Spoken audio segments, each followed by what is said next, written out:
Have you ever noticed that a day game conversations consist of two very different parts? In the beginning, she isn't giving you much, responds with short answers, isn't investing in a conversation, and if you can come up with something to say for a few seconds, she'll just leave. It's just hard to get her to stay and open up. But sometimes you really hit it off. She opens up, is asking you questions, and it seems like you're just having a great conversation with the girl. In this podcast episode, you will learn why that's the case, and no, it's not just about running into the right girls. You will also learn how to have more conversations where she opens up and is willing to give you her number, or in other words, have to have more hook points. We will talk about what is a hook point, and no, it's not just when she asks you a question. Next, we'll talk about why most girls leave after 30 to 90 seconds, why you should focus on two completely different things before and after hook point. Because if you keep doing the same things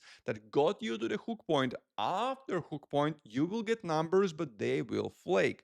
Next, we will look at how technical day game solves it, technique versus wipe versus teasing, and why you need all three for successful day game conversations, and a list of free resources you can use to start getting more hook points. Before we jump in, a little announcement. I am doing a free webinar on how to date the hottest girls you see, because there is a big difference between getting some dates here and there and going out with the hottest girls you see on the street regularly. You can find out more and grab a spot by clicking the link in description. What is a hook point? And it's not a clear-cut line. The old school day game advice would say that the hook point is when she asks you a question, or when she crosses her legs, she puts down her bag, starts playing with her hair, etc. And sure, in the ideal world, that's the case. When she asks you a question, it means she is interested and you have reached a hook point, but well, maybe she's just being polite or curious. Hook point isn't a clear line she crosses. It's when you can feel she wants to stay in a conversation and chat with you. She's engaging, investing, and isn't leaving after 2 seconds of silence. She wants to be there. But it's fluid. She might be a little hooked. For example, she's starting to open up, investing in a conversation, she's asking you questions, but then,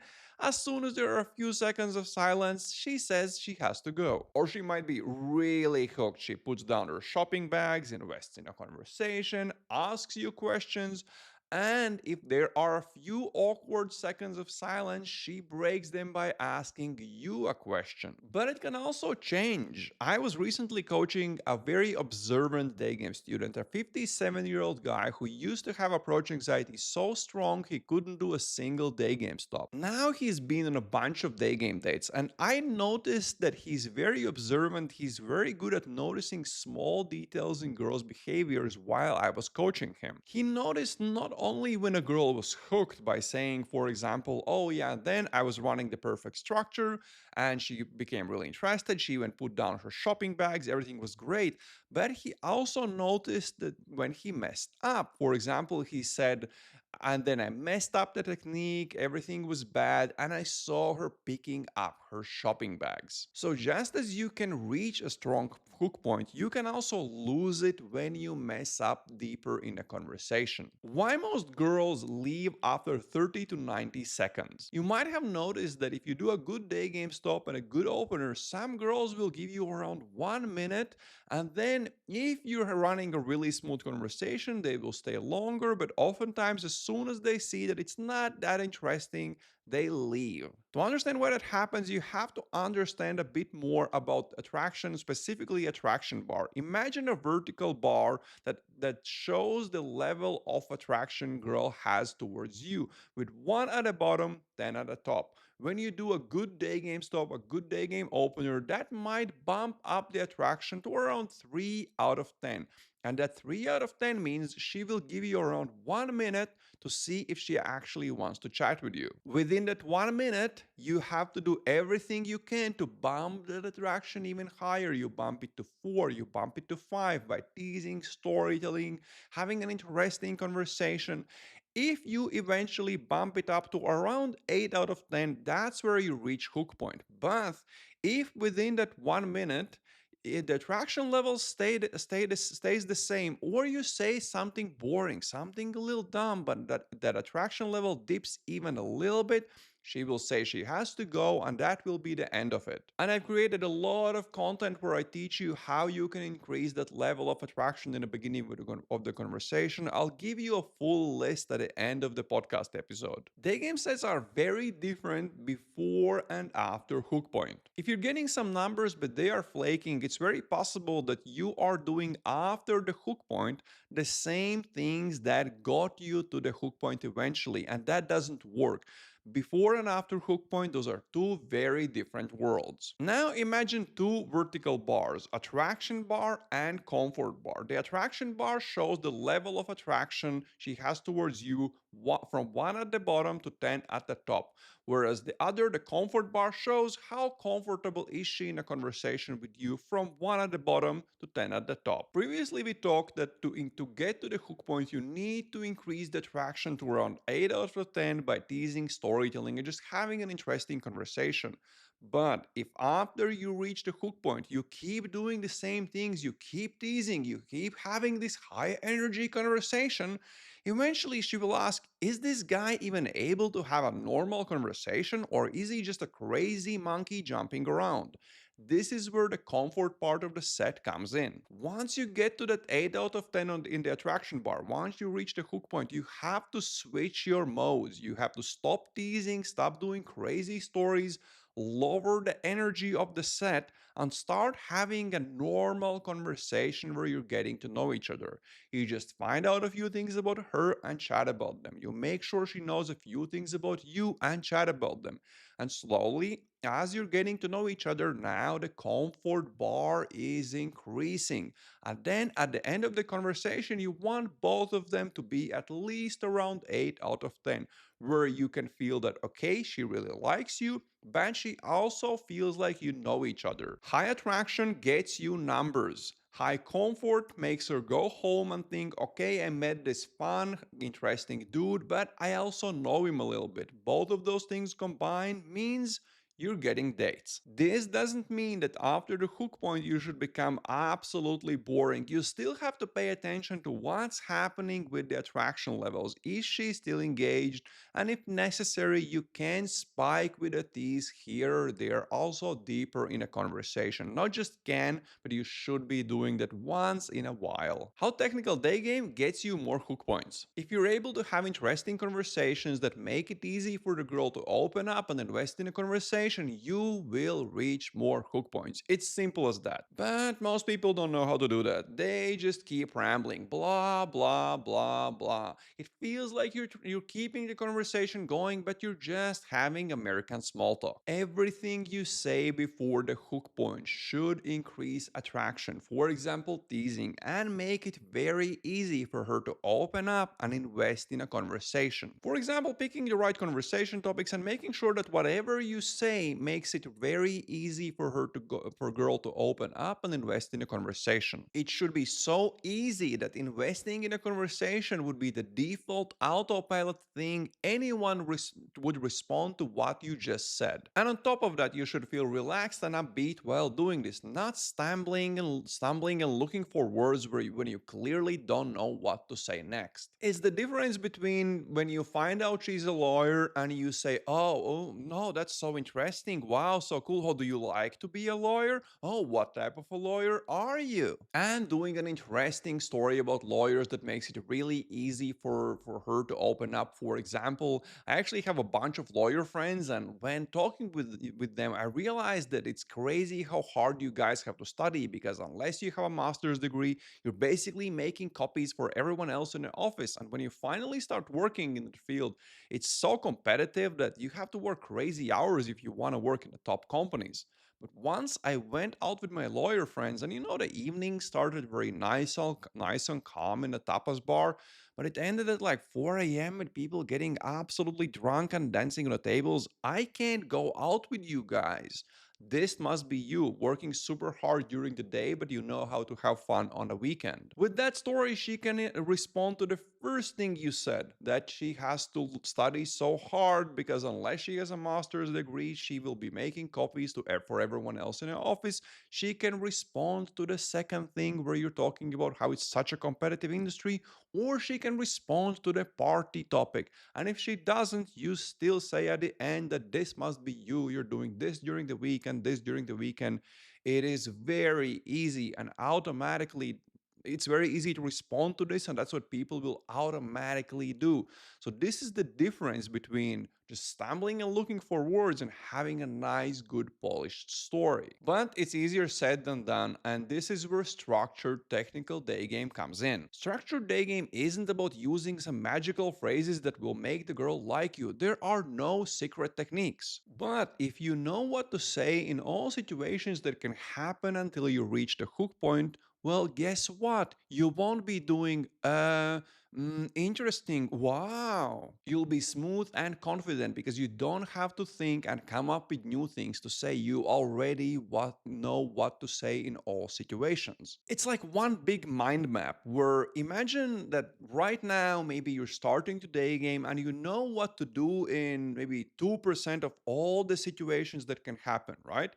As you learn more, you know that if this happens, I can do this thing. And more of these dots in the mind map start becoming connected. You learn what to do in 5% of situations, 10% of situations, 20, 30, 40% of situations. And once you get to around 40% of situations, I would say that's enough because whatever happens, you will either have seen it before or you will have seen a situation that's similar enough that you can just do whatever worked in that other situation you saw before. It's like a flowchart. If she says A, I do X. If she says B, I do Y. If she says C, I do Z. And yes, in the beginning, it might feel a little technical and robotic, but let me show you why it isn't and how it actually makes you better at natural conversations. Because after all, the goal isn't to become a copy paste monkey, it's to learn to have interesting conversations on any topic that can come up. The first thing I teach my students is to start every conversation in the same way. The same stop, the same pre-opener, same opening compliment, and the same stack. This is pretty easy to do, and as soon as they start doing this, many more girls start to stop and are down to have around a minute of conversation. Next, they find out something about the girl, where she's from, what she does, etc. And this is where the next phase comes in, learning to come up with interesting things to say on any topic that can come up. Most beginners start simply teasing and try to keep kind of the conversation going one sentence at a time. And this sometimes works, but it only gets girls to stay for a little bit, but sooner or later the conversation dies down, it becomes boring, or you run out of things to say and she just leaves. I give my students a few techniques that they can use to keep the conversation going on any topic that can come up and that also help the girl to open up and start investing in a conversation. Again, they're not secret. I've talked about most of them in the past podcast episodes and other content, and at the end of this episode, I'll give you a list of content pieces you should go over to start learning these techniques. The students start with stories that are 80% copy paste and 20% improvised, and they suck at it. Everything is shit. They can't remember the lines that are copy paste, so the 80% of the story, and they're really struggling to come up with the 20% of the story that's improvised.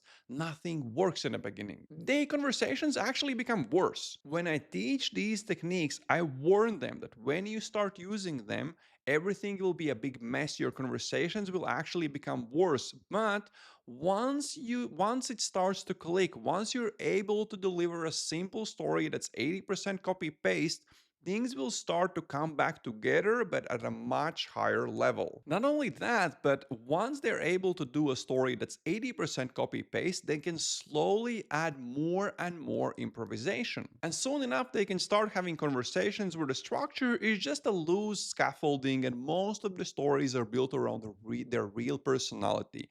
This is where the magic starts happen and they are getting a lot of hook points and numbers. Technique versus why versus teasing. why you need all three. Getting to a point where you can have interesting conversations on any topic that can come up is the biggest bottleneck in learning day game. It's actually much bigger than approach anxiety. I see that most guys, once they find out something about the girl, they try to keep the conversation going by talking about a topic and teasing and doing that in a fully improvised way.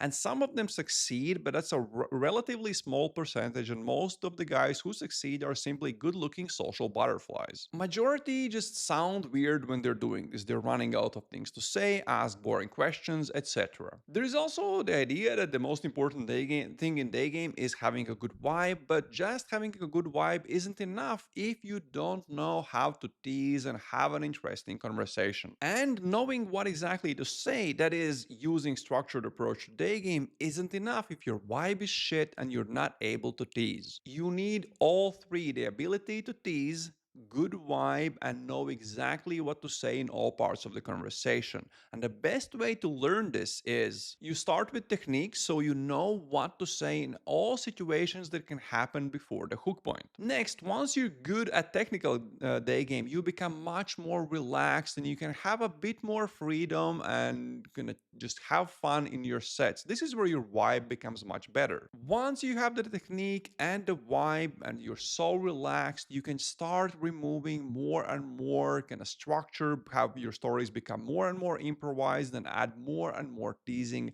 When you have all three of these things, this is where things really take off. It's sort of like climbing a cliff where the vertical part is really, really hard. You have to work all the time. It's so taxing. Nothing works. You're so tired. But then once you get to the top, to the plateau, you can just start having some fun and relax. So learning these three things, being able to use all three of these things, is getting to that plateau where day game all of a sudden starts working. So where to start with learning all of these things, you need to get to more hook points. First of all, start your conversations with one good copy paste line, the same pre-opener, same opener, and one good stack. It's very important because when you are in front of a girl in the beginning, your brain is in a fight or flight mode. It's so stressed because of this situation, and the creative part of your brain just is offline. You can't use it. That's why it's so hard to come up with interesting things to say. That's why having a good copy paste opener makes it so much easier. If you know what exactly you're going to say word by word, you have much more brain capacity left open to focus on things like, hey, how is my posture? Am I speaking slow enough? Am I being loud enough?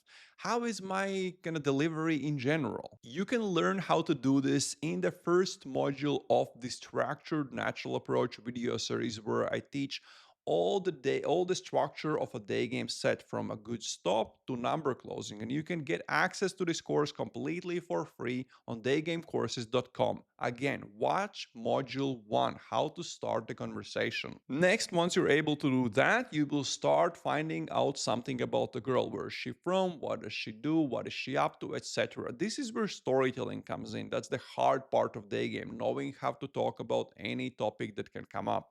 And I've done a very long, in depth podcast episode on that. Simply search for storytelling and you will find it on my YouTube channel. If you're confused about which one is the one I mean, it also says why storytelling is hardest but the most important skill to learn in day game. Once you understand how to start the conversation and the basics of storytelling, you will realize that there still are a lot of things that can happen where you don't know, hey, what do I do in this situation? For that, search for Never Run Out of Things to Say. That's a different podcast episode where I explain a lot of the things I teach my infield coaching students in sort of like a flowchart type of way. If she says A, you do X. If she says B, you do Y, etc. Once you understand and are able to use the concepts in these three pieces of content, you will have no problems reaching many hook points, and conversations become so much easier after the hook point, because by that time she likes you, she wants to get to know you, she is interested, and all you have to do is just build a bit more comfort by getting to know each other, and that's it. And to end all of this, let me tell you a bit more about the webinar I'm running. As I said, I'm running a free webinar, Date the Hottest Girls You See, because there is a very big difference between getting a rare date here and there and dating the hottest girls you see on the streets regularly. In the webinar, we will look at 5 things. First of all, results gap. Why are day gamers either doing really good or really shitty, and there are very few guys in between? Second, the 5 day gamer archetypes. You will understand which of the 5 archetypes you are, what is your biggest strength in day game, and what one biggest weakness is holding you back from progressing faster. Part 3 will be talking about the hottest girls on the streets. What it really takes to sleep with the girls everyone else is looking back at. The girls who are used to top level guys. They have the looks, they have their own money, and they're running in the top circles. Part 4, I will talk about the hottest girls no one approaches. I'll tell you 2 secrets or simply 2 things to look at to find girls that are actually just as hot but easier to sleep with and have nicer personalities than the girls I talked about before. And at the end, I'll talk about the 5 step plan to getting laid in day game. Not 5 quick hacks, a 5 stage plan you will have to go through to start getting laid with the hottest girls from day game. You can find more information about the free webinar and grab a spot by clicking the link in description. That's it for this time. See you in the next podcast episode. Ciao, guys.